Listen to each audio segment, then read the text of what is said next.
ఉగాది నుండైనా కోటీశ్వర్లవ్వాలనే కలను నెరవేర్చుకోండి. వెంటనే జేకేఆర్ గురువు గారికి కాల్ చేసి అపాయింట్మెంట్ తీసుకోండి. హాయ్ హలో నమస్తే, welcome back to Suman TV. Kerala జ్యోతిష నిపుణులు, ప్రముఖ astrologist, life skills, money coach, law of attraction Brahmashri JKR గారు మనతో పాటు ఉన్నారు. గురుగారితో మాట్లాడదాం. నమస్తే గురుగారు. నమస్తే అమ్మా. గురుగారు, చాలా మందికి సమస్యలు, అవును, కష్టాలు, ఇంకా శత్రుబాధలు ఎక్కువ ఉంటాయి. ఎనిమీస్ చాలా మంది, అంటే ఈ మధ్య కాలంలో చూసుకుంటే ప్రతి చిన్నదానికి కొట్టుకోవడము, మాటకి మాట అనుకోవడం, ఈ శత్రుబాధలు అనేవి చాలా ఉంటాయి. మరి వీటిని త్వరగా మనం పరిష్కరించుకోవాలి అంటే కూడా ఏమైనా సజెషన్స్ ఉన్నాయా? తప్పకుండా అమ్మా. వాస్తవంగా నేటి కాలంలో ఈ కలి ప్రభావం చేత చేసే వృత్తిలో కావచ్చు, లేక ఇంటి పక్క చుట్టుపక్కల వారు కావచ్చు, బంధువర్గంలో కావచ్చు, చివరికి ఆ కుటుంబంలో ఉన్న 5 నలుగురు చిన్న చిన్న వాళ్ళ ఫ్యామిలీలుగా మధ్యలో మారిపోయినా కూడా కుటుంబంలో 2 ముగ్గురు మధ్యన ఉంటాయి. కూడా గొడవలు ఉంటాయి. అంటే గొడవలు సహజం, రావటం సహజం. దాన్ని మళ్ళీ రెండో రోజు మామూలు అవ్వాలి. అలా అవ్వకుండా దాన్ని ఎలా పెంచుకుంటూ పోతూ వీళ్ళ ఆరోగ్యాన్ని వీళ్ళు పాడు చేసుకుంటున్నారు, మానసికంగా నలిగిపోతా ఉన్నారు, ఫైనాన్షియల్గా నలిగిపోతా ఉన్నారు, ఎప్పుడూ టెన్షన్ పడతా ఉన్నారు. దీనికి కారణం ఏంటంటేనమ్మా, ప్రతి మనిషిలో కూడా నేను అనేది ఎక్కువ అవటం. నేనే గొప్ప, నాకే తెలుసు, అన్నీ నాకు తెలుసు అనే భావంతో ఉండటం. మెయిన్ ఈ యూనివర్స్ ఎలా అంటేనమ్మా, లా ఆఫ్ అట్రాక్షన్ ఏం చెప్తుందంటే, పక్క మనిషిని మనం ప్రేమిస్తే, ఎదుటి మనిషిని కానీ మన ఇంటి పక్కన వారిని, చుట్టుపక్కల ఎవరైనా కానీ ప్రతినిత్యం ప్రేమిస్తూ ఉంటే వారి మనసులో కూడా మీ పైన ప్రేమ కలుగుతుంది. అంటే ఈ యూనివర్స్లోకి మనం ఏది పంపిస్తే అదే మనకు తిరిగి వస్తుంది. మనం ఏం చేస్తాం, ఎప్పుడో ఒక చిన్న గొడవ అవుతుంది ఎవరితోనో మన ఇంటి పక్కన వారితో, రోజు అతను చూసినప్పుడల్లా అదే గుర్తు తెచ్చుకుంటా ఉంటాం. తెచ్చుకుని ఆ రోజు ఇలా అన్నాడు నన్ను అని వాడిని తిట్టుకునే వాళ్ళు ఉంటారు, లేదు అతన్ని నెగిటివ్గా మాట్లాడుకుంటూ ఉంటారు.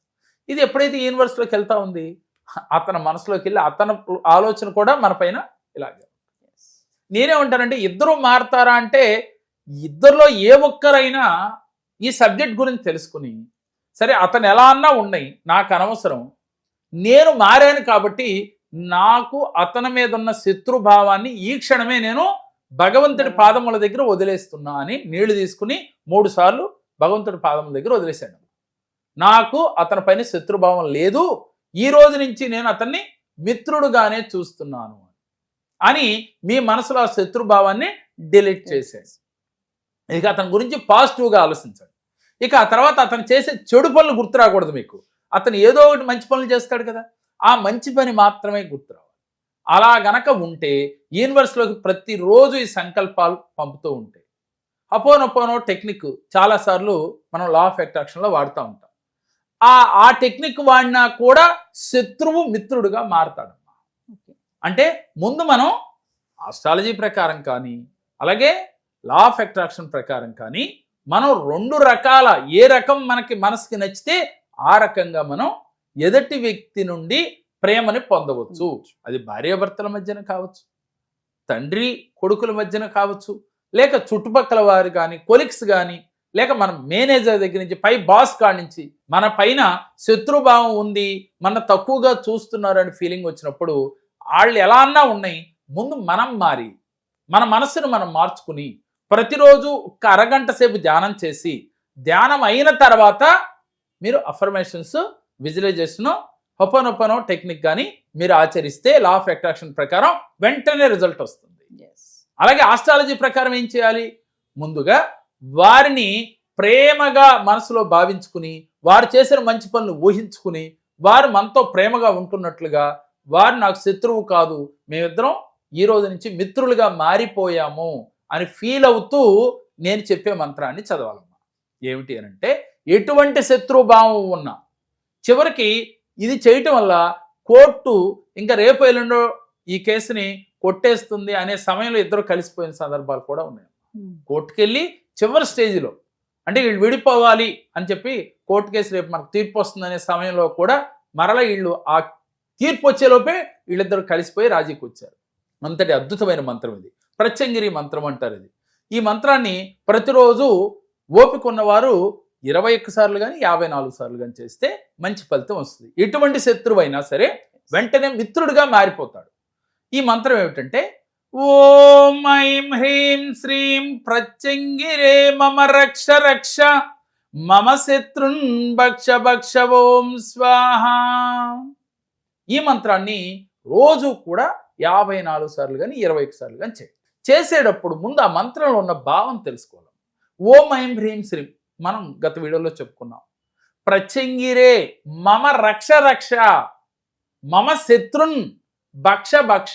ఇక్కడ భక్ష భక్ష అనగానే జనాలకి కొంతమందిలో నెగిటివ్ ఫీలింగ్ వస్తుంది. వాస్తవంగా భక్ష భక్ష అంటే శత్రుభావాన్ని తీసేసి, భక్షించేసి అంటే తినేసి, శత్రుభావం తీసేసి అతన్ని నాకు మిత్రుడుగా చెయ్యి, తనలో నా పైన ప్రేమని కలిగించు అని అర్థం. ఇద్దరం అన్యోన్యంగా ఉండేటట్లుగా ఒకరి పట్ల ఒకరికి ప్రేమని కలిగించు అని చెప్పి ఈ యొక్క మంత్రం యొక్క అర్థము.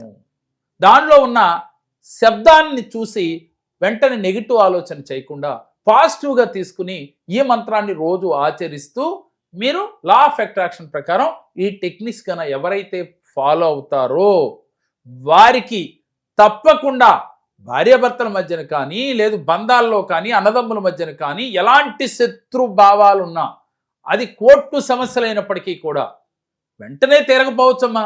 అది నెల పట్టొచ్చు, 2 నెలలు పట్టొచ్చు, 3 నెలలు పట్టొచ్చు, 6 నెలలు పట్టొచ్చు, 9 నెలల వరకు మీకు ఛాన్స్ ఉంది. 9 నెలలోనైనా తీరుతాయి. ఎందుకని 9 నెలలు పడతాయి అంటే మీలో 360 డిగ్రీల్లో మీలో మార్పు వచ్చి, అంటే పరిపూర్ణమైన మార్పు మీరు తెచ్చుకుని అప్పుడు మీరు లా ఆఫ్ అట్రాక్షన్లో విజువలైజేషను, ఎఫర్మేషను చేస్తారు, అపోనొప్పనో టెక్నిక్ చేస్తారు, వెంటనే మీకు వాళ్ళలో మార్పు వస్తుంది. ఈ మంత్రం చదువుతూ మీరు భావన చేస్తూ ఉంటే ఎలాంటి శత్రువైనా మీకు మిత్రుడుగా మారతాడు. మీకు తర్వాత శత్రువు మిత్రుడైతే ఎంత ఆనందంగా ఉంటుంది, అలాగే ఎంత హెల్ప్ కూడా ఉంటుంది అమ్మ వాళ్ళతో. కాబట్టి శత్రువైనప్పుడు వీళ్ళలో ఉన్న దుర్గుణాలు తెలిస్తే వారికి, అలాగే మిత్రుడైనప్పుడు వారిలో ఉన్న నిజాయితీ ఏంటో తెలిసి వీళ్ళిద్దరూ కూడా బంధం గట్టి పడుతుంది. కాబట్టి గొడవ వచ్చింది అంటే దాని గురించి టెన్షన్ పడకూడదు. భార్యాభర్తలు నడుమ సహజమే గొడవ. అయితే ఆ గొడవ ఎలా ఉండాలంటే తామరాకు పైన నీటి బుడగలాగా మారాలి. మరీ అది తీవ్ర స్థాయికి వెళ్ళినప్పుడు మనం ఇలాంటి క్రియలు చేసుకుని అది మీరు వెంటనే ఆ సమస్య నుంచి బయటపడవచ్చు. అంతేగాని మా ఆయన నాతో ఇట్లా ఉంటాడు, మా అన్నయ్య ఇలాగ ఉంటాడు, మా తమ్ముడు ఇలాగే ఉంటాడు, లేక మా పక్కింటి వారు ఇలాగే ఉంటారు అని ప్రతిరోజు మీరు బాధపడిన కొద్దీ ఆలోచనలు మీరు మనసులో ఆలోచిస్తున్న కొద్దీ రెట్టింపు అవుతా ఉంటాయి, సమస్య పెద్దదవుతా ఉంటది. కాబట్టి మీరు సమస్యని పెద్దది చేసుకోవద్దు, సమస్యని తొలగించడానికి ప్రయత్నం చేయండి. మీరు ఆనందంగా ఉంటే మీకు ఆరోగ్యం బాగుంటుంది. ఆనందం, ఆరోగ్యం, ఐశ్వర్యం ప్రతిరోజు మనసులో అనుకోండి. ఆరోగ్యం బాగున్నోళ్ళు, డబ్బు కావాలనుకున్న వాళ్ళు, అలాగే డబ్బు, సంపద, ఆరోగ్యం, ఆనందం. డబ్బు, సంపద, ఆరోగ్యం, ఆనందం. ఈ 4 మాటల్ని ప్రతినిత్యం మనసులో జపిస్తూ ఉంటే వెంటనే మనకి డబ్బు వస్తుంది, అలాగే సంపదలు వస్తాయి, ఆనందం వస్తుంది, హ్యాపీగా ఉంటాం. నమస్తే గురుగారు. నమస్తే తల్లి.